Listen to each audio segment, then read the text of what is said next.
कि हे प्रभु, ये जो प्राणी है ये आपकी माया से मोहित हो रखा है। मनुष्य ये नहीं सोच रहा है, देखो कितनी पूर्ण बात कर रहा है कि सुखाय दुख प्रवरेषु सच्यते। हम लोग रात दिन प्रयत्न कर रहे हैं सुखी हो जाएं, सुखी हो जाएं, सुखी हो जाएं, लेकिन सुख के चक्कर में क्या हो रहे हैं, दुखी हो रहे हैं। तो हम लोग सोच रहे हैं ऐसे सुख हो जाए, ऐसे सुख हो जाए, लेकिन हो रहा दुख। भगवान की बहुत सुंदर लगी। भगवान ने कहा, हे मुकुंद, तुम्हें लज्जित होने की आवश्यकता नहीं है ना, तुम्हें लज्जित होने की आवश्यकता नहीं है। ये मेरी इच्छा थी कि तुम ऐसा वरदान लो। अगर तुम ऐसा वरदान नहीं लेते, आज इस काले वन का उद्धार भी कर। और मैं तुम्हें वरदान देता हूँ, भगवान कह रहे मैं तुम्हें वरदान देता हूँ कि जन्मन्यंतरे राजम सर्वभूत सुहृत्तमा भूत्वाद्विजवरस्तम्भे मामेष्यसिते। हे मुकुंद, तुम्हारा अगला जन्म होगा ब्राह्मण कुल में, और ब्राह्मण भी ऐसे बनोगे मामुपेष्यसि केवलम, केवल मेरी उपासना करोगे। आज भगवान मुकुंद को आशीर्वाद देकर के वरदान लेके बाहर आ गए। अब जैसे ही मुकुंद गुफा से बाहर आए ना, इन्होंने देखा जितने भी जीव हैं सब छोड़ गए, समझ गए कलयुग आ गया। उन्होंने भगवान का ध्यान किया, अपने जीवन का उद्धार कर दिया। बोले मुकुंद महाराज। और सुखदेव जी कह रहे हे राजन, भगवान ने देखा आज जैसे जरासंध काले वन को ले आया, कल किसी और ऐसे ब्राह्मण को लाएगा, मैं तो चलो जैसे कैसे बचाऊंगा। कहीं से मेरी प्रजा मथुरावासी को कोई कष्ट दे दिया तो भगवान ने देखो लीला में समुद्र के बीचों बीच एक पुरी बनाई, अयोग माया का सहारा लेकर के सबको मथुरा से उठा करके उस पुरी में स्थापित कर दिया। और भगवान उस जरासंध के सामने एक पर्वत है, उस पर्वत का नाम है संपत्ति पर्वत, उस पर प्रविष्ट हो गए। उसमें मंद मंद वर्षा होती रहती है। जैसे जरासंध ने देखा कृष्ण इसमें घुस गया, जरासंध ने चारों ओर से अग्नि लगा दी ताकि यही जल करके भस्म हो जाए। भगवान उस पर्वत से निकले और पहुंच गए उसी पुरी में। उस पुरी का नाम है द्वारिका। भगवान का नाम पड़ गया द्वारिकाधीश। बोली द्वारिकाधीश भगवान जय। हे राजन, इस द्वारिका में भगवान श्री कृष्ण ने रुक्मिणी का हरण करके द्वारिका में विवाह किया है। और जैसे राजा परीक्षित ने सुना कि भगवान ने रुक्मिणी जी का हरण किया तो राजा परीक्षित को बड़ा आश्चर्य होता है। ऐसे ही प्रश्न जैसे सुनते हैं ना उनको बड़ा आश्चर्य होता है। उन्होंने कहा बोली भगवान भीष्म सुता रुक्मिणी रुचिरानना राक्षसेन विधानेन उपयेमा इति श्रुतम्। ये जो भगा करके विवाह, जो भगा करके विवाह होते हैं उसको मनुस्मृति में बोला जाता है राक्षसी विवाह।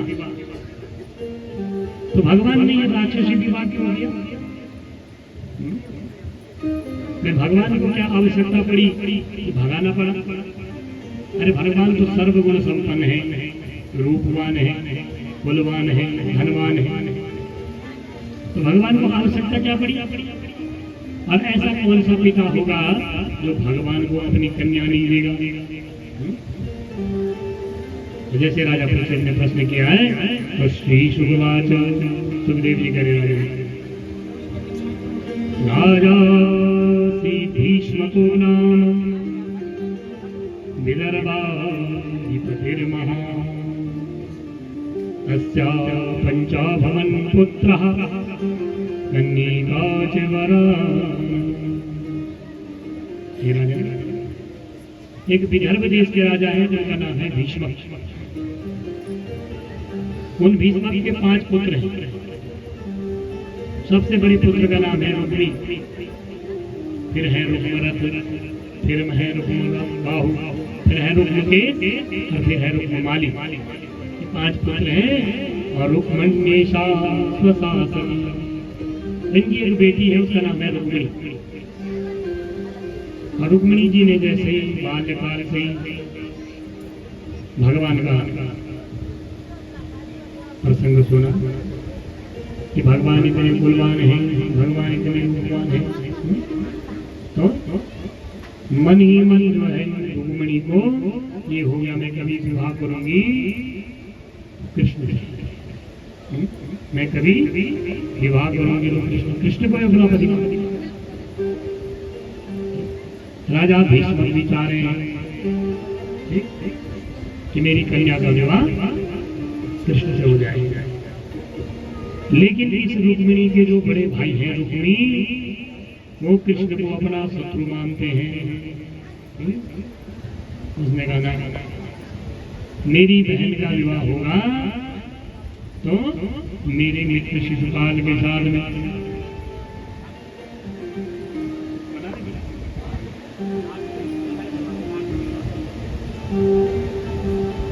मेरी बहन का विवाह होगा तो मेरी मित्र शिशुपाल के साथ। और इसलिए इस देश के चलते अपनी बहन का विवाह शिशुपाल के साथ में निश्चित कर दिया। जैसे रुक्मिणी ने देखा सुना कि मेरे भाई ने मेरा विवाह शिशुपाल के साथ में निश्चित कर दिया, तो रुक्मिणी जी को बड़ा बुरा लगा, कष्ट हुआ। उन्होंने आज एक ब्राह्मण देवता भी बुलाया और ये ब्राह्मण देवता, आपको मेरा एक काम करना है, आपको मेरा ये पत्र लेकर के द्वारिका जाना है और भगवान कृष्ण को ये संदेश देना है। तो ब्राह्मण देखो आज विदर्भ देश से द्वारिका में जब प्रवेश हुए, द्वारिका में ब्राह्मणों का बड़ा सम्मान है। ब्राह्मण देवता का सम्मान सहित भगवान कृष्ण के कक्ष में भेजा गया। भगवान कृष्ण ने ब्राह्मण के पैर धोए, तिलक लगाया, पूछा कि ब्राह्मण देवता आप कहाँ से आए हैं और आप हमसे क्या चाह रहे हैं। तो ब्राह्मण ने कहा महाराज मैं विदर्भ देश से आया हूँ, विदर्भ देश की जो राजकुमारी है रुक्मिणी, उन्होंने आपके लिए पत्र दिया है। तो भगवान ने कहा पढ़ो क्या लिखा है। ब्राह्मण कहने लगे महाराज ये पत्र आपके लिए। तो भगवान ने कहा ब्राह्मण देवता आपसे मेरी कोई बातचीत नहीं है, पढ़ो। तो जैसे ही रुक्मिणी जी का पत्र भगवान के लिए पढ़ रहे हैं ब्राह्मण ने, रुक्मिणी जी ने उसमें लिखा है रुक्मिण्युवाच श्रुत्वा गुणान् भुवन सुन्दरसन्वतान्ते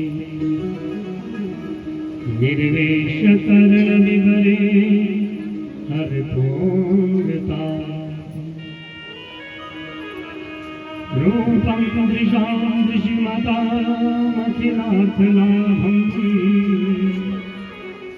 त्वय्यच्युता विसति चित्रमपस्लभम्। रुक्मिणी जी ने लिखा है हे प्रभु, जिस दिन से मैंने आपके गुण सुने, श्रुत्वा मैंने आपके गुणों को सुन करके, जैसे ही आपके गुणों की प्रशंसा इन कानों के रास्ते मेरे हृदय में गए हैं, हर तो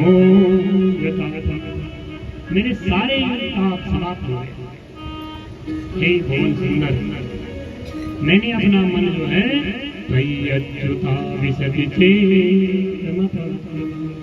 मैंने अपना मन आपके चरणों में लगा रखा।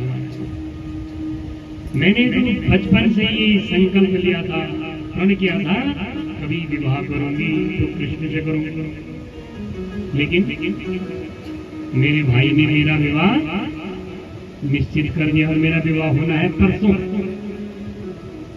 और यदि आप मेरे को यहाँ से लेके नहीं गए, यदि आपने मेरे साथ विवाह नहीं किया, तो मैं उस वेदी में ही अपने प्राण छोड़ दूंगी।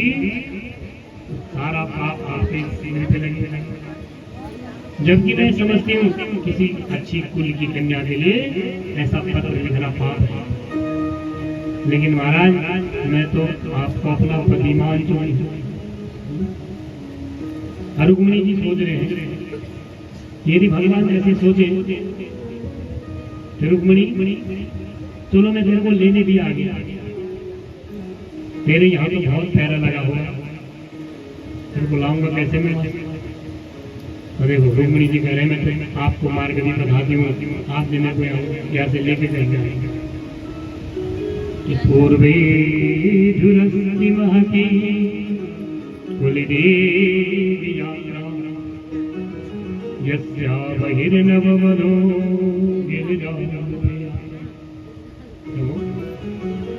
हमारी यहाँ की परंपरा है जिस भी कन्या का विवाह होना है वो सबसे पहले क्या करेगी? गौरी का पूजन करेगी। वैसे नियम बहुत अच्छा है कि सज धज करके सबसे पहले कहा जाना चाहिए गौरी पूजन। इससे आपका सुहाग भाग रहता है, घट रहता है। लेकिन आजकल गौरी पूजन वर्ण करें जो वर्ण अपना दुल्हन दिन बेटी जी ब्यूटी पार्लर फिर जयमाला टेंडर होती है,